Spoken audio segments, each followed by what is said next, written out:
It only took the Kansas City Chiefs some 57 years to draft and develop a really good starting quarterback. Remember, Len Dawson came to the franchise from the NFL. The team was the Dallas Texans in the American Football League, so they did not draft and develop him. He was playing football before they even existed. Then you just have a motley crew of guys, Mike Livingston, Steve Fuller, Bill Kenney. These guys could only muster a single playoff appearance amongst them over a span of more than a decade. Todd Blackledge, of course, he wasn't the answer either. With nothing to lose and no innate ability to find their own quality passer, the Kansas City Chiefs just said screw it and started scooping up just about any San Francisco 49ers quarterback available. Look, the NFL has always been a copycat league. There's no denying that. But even this was a bit much. I'm Shine Hollis, this is The Touchback, and today, the Kansas City Chiefs sure love them some San Francisco 49ers quarterback sloppy seconds. Elvis, and he'll try to run it in, and does! Touchdown! For most of the mid-1980s, the Kansas City Chiefs just couldn't decide between Bill Kenney and Todd Blackledge. The latter obviously coming in as a much heralded first-round draft pick, while the former was just simply the better quarterback by and large. Having grown tired of Blackledge's lack of development and injuries, Kansas City would move on from him after the 1987 season. They would then bring in Steve DeBerg to provide depth at the position. Steve DeBerg obviously known for a lot of things, one of them of course being the first ever quarterback to operate Bill Walsh's West Coast offense in the NFL. After playing his first 3 years in San Francisco and eventually being supplanted by Joe Montana, DeBerg sort of bounced around the NFL. He was in Denver for a couple of seasons, played for a while in Tampa Bay before eventually making his way to Kansas City, becoming a pioneer, albeit unknowingly. His 4 seasons in KC were pretty good all things considered. His record of 31-20-1 was the franchise's best stretch since Len Dawson. Perhaps best of all, for the first time since the 1968 and 1969 nice season, the franchise finished with double-digit wins in consecutive seasons. DeBerg in the 1990 season would even go on to finish 6th in MVP voting, quite an accomplishment for a guy who was seen as a journeyman. While DeBerg was good, the Chiefs thought that they could do one better, and they turned to San Francisco for the sort of blueprint to make it happen. The Niners had opted to replace Steve DeBerg with Joe Montana, the results there being numerous Super Bowls and one of the best stretches for a football team in the sport's history. If San Fran did it, maybe it would also work in Kansas City. Okay, let's hold up here. I am providing you with some revisionist history. So DeBerg wasn't immediately replaced with Joe Montana. There was a Dave Craig season mixed in there. So it went DeBerg, Dave Craig, Montana. Let's be realistic though. Everybody knew Dave Craig's ceiling as a starting quarterback was early playoff loss, and that's exactly what he delivered in his lone season as starter for Kansas City. In reality, he was a bridge, a gap year for the team to get from DeBerg to Joe Montana. Essentially, the Chiefs were making the same move the 49ers had made some 13 years earlier. That, as mentioned previously, sparked a great dynasty. Kansas City, of course, knew that this wasn't going to do the same. This was very much a short-term gain situation. Let's just see if we can capture some magic real quick. The goal here was clear: get to the Super Bowl. Now, why the Chiefs set that goal while still employing Marty Schottenheimer as their head coach is a mystery I will never understand. Make no mistake, by the way, people in 92 were already questioning Schottenheimer's playoff resume. This wasn't a case of something being realized later. Marty Schottenheimer, postseason choke artist, even at this moment in time, and yet the Chiefs still rolled with it. What are you going to do? For Montana, when he played in 1993, he was good. That being said, the future Hall of Famer missed 5 regular season games and was injured in Kansas City's playoff loss to Buffalo. A lot of people in Kansas City still maintain had Montana not been injured in the second half of that game, they would have beaten Buffalo and advanced to the Super Bowl. I don't know anything about that. After that disappointment, Kansas City really thought it could do one better in 94. It could get to the Super Bowl, but really, Montana was on his last legs at this point. He was good, like, make no mistake, he wasn't terrible. He wasn't the reason why they didn't advance in the playoffs, but again, he was 38 at the time. He wasn't the same guy, and the team also had a few other issues during the year that just sort of derailed everything. And then Montana at the end of 94 would go on to retire. One thing to note, when Montana originally arrived in Kansas City, the team went all in on the West Coast offense. They hired offensive coordinator Paul Hackett. They were just going to embrace it. Really, they were going to try to become San Francisco Midwest, at least from an offensive perspective. And that meant the team needed a backup capable of running the system, which was really seen as very out there. Even in the early mid 1990s, the West Coast offense, even though it had been around for almost 15 years at this point, was still kind of this novelty, this thing that had a mystery, had an aura to it. The biggest thing surrounding this aura was that you needed a system quarterback. You needed a passer who could fit into the West Coast system. That would lead Kansas City back to San Francisco. It was there they would find Steve Bono. Now, Bono came into the league in the mid 1980s. He'd sort of bounced around. He was with Pittsburgh for a minute. Eventually, he would latch on in San Francisco to serve as the team's third string quarterback behind Joe Montana and Steve Young. He did see some game action during this stretch, but when Montana left for Kansas City, Bono moved up a spot on the depth chart to second string behind Young. In 1994, though, San Francisco drafted Elvis Gerbach, and Bono opted to sign with the Chiefs to then go back up Montana.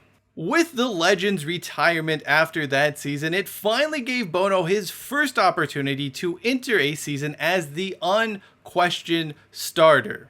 The results were positive. He led the team to a 13-3 regular season record. As good as that was, the campaign ended very poorly for Kansas City. They were upset in the divisional round of the playoffs despite having home field advantage, despite having the first round bye to a Indianapolis side that was not much fancied at all. Bono in particular played really poorly in that contest, and eventually he would be benched for Rich Gannon, who came back and almost led the team to a game-winning drive. Bono was starter once again in 1996, but the wheels fell off this thing entirely, and the Chiefs missed the playoffs for the first time since 1989. This would spell the end of Bono's time in Kansas City. With a void at the quarterback position, what was the Kansas City front office going to do? They had their fishing pole, and they were heading back to the lake of San Francisco passers to see what was biting.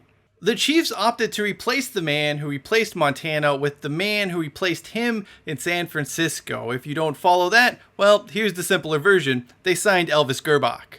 Gerbach, of course, being the quarterback who replaced Steve Bono in San Francisco as Steve Young's backup. Look, Gerbach had seen some action behind Steve Young, but it wasn't like he was this can't-miss guy. It wasn't like everyone was clamoring to give him a shot to be their starting quarterback. I mean, you look at his record, and he was 6-3 in the games that he did start in those 3 seasons with the 49ers, but he'd also posted an 18-16 touchdown to interception ratio, which is just not very good, especially in the West Coast offense that values possession. Despite some skepticism over what Gerbach could bring to the team, things started off really well. The Chiefs went 8-2 to begin the 1997 season and were looking like genuine threats out of the AFC.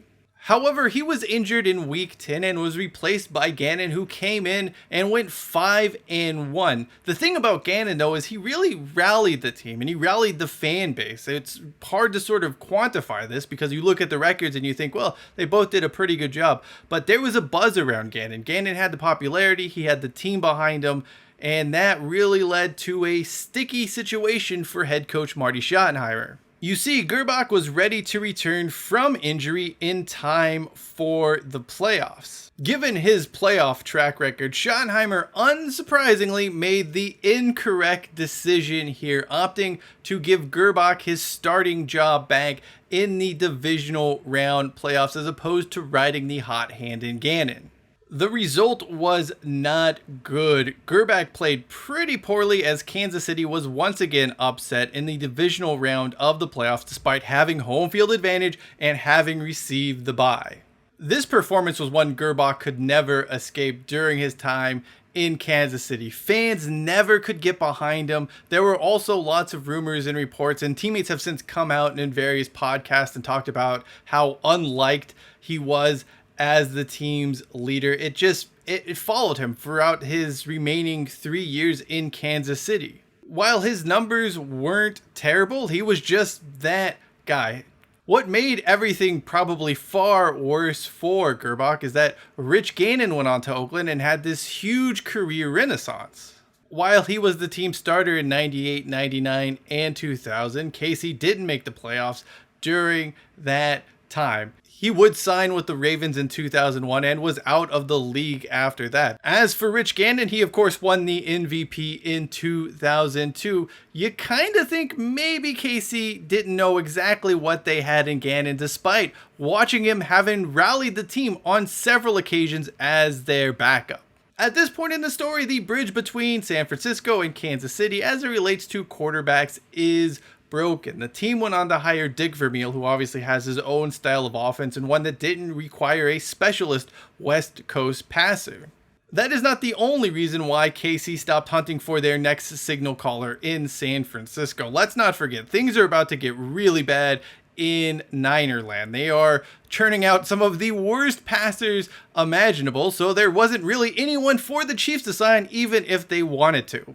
I guess Giovanni Carmazzi just wasn't doing it for them. That all changed in 2013 though, when the Chiefs hired Andy Reid as head coach and he needed a new quarterback. What better place to look than San Francisco, a franchise that had traditionally provided the side with countless starters over the years.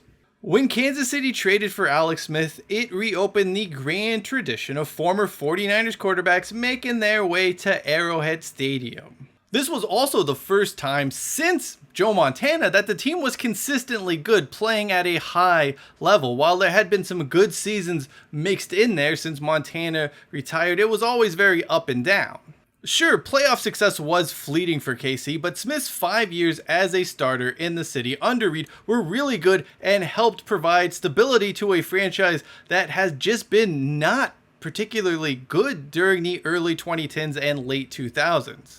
Smith's presence also provided Patrick Mahomes with the ability to not get thrown into the deep end as a rookie starter. He was able to sit for a year, adapt to the NFL. Now, your thoughts on that being a good strategy to develop a quarterback or not is going to rely on you. We've seen cases where it works and we've seen cases where it didn't work, but there's no denying the fact that in this case, the results have been hugely positive for Kansas City by and large. And that only happens with Smith around to provide a quality starter to serve as a bridge. Yeah, I learned a ton from Alex Smith. I mean, I attribute a lot of my success, especially so early in my career, to him. Mahomes' emergence as a MVP candidate on the regular, as a Super Bowl winning quarterback, as one of the game's elite players meant the link between San Francisco and Kansas City when it comes to quarterbacks went dormant once more. That was until 2023 when another passer would travel this well-worn path.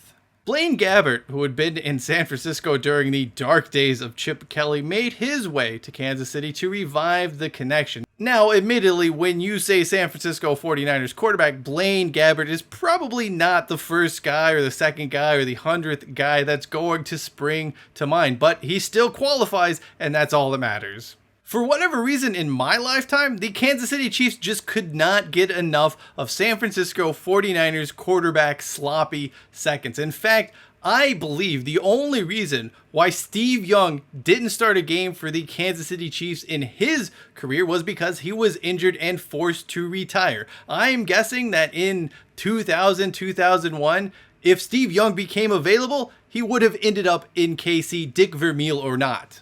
I also always wonder what would happen if the San Francisco 49ers had not just been this pit of football misery in the 2000s and early 2010s. Would KC have returned to that well had the franchise not been churning out Sean Hills and JT O'Sullivans and actually had guys that may have been kind of interesting to the other team? Of course, we'll never know the answer to that, but hey, I still wonder. These days, Kansas City has Patrick Mahomes and are no longer in the market for San Francisco 49er quarterback leftovers. More power to them, by the way. It only took them nearly 6 decades, but they finally drafted and developed a quarterback who can play and win and be good. Better late than never on that front, I reckon. For the 49ers, though, well, it's never too early to start collecting and developing and maintaining quarterbacks because it's probably a matter of if and not when the Chiefs come a-calling for a passer again. It may be years from now, but history shows us that the next time Kansas City is looking for a signal caller, that search starts in the city by the bay. Thank you for watching this video, and if you're watching this before the Super Bowl, enjoy the big game. If you'd like to know a little bit more about the game in 2004 where the San Francisco 49ers dynasty finally died, well, check out the video in the upper right hand corner of your screen. Now, until next time, I am Cheyenne Hollis. This is the Touchback, and as we do say around here, hashtag take it out to the 25.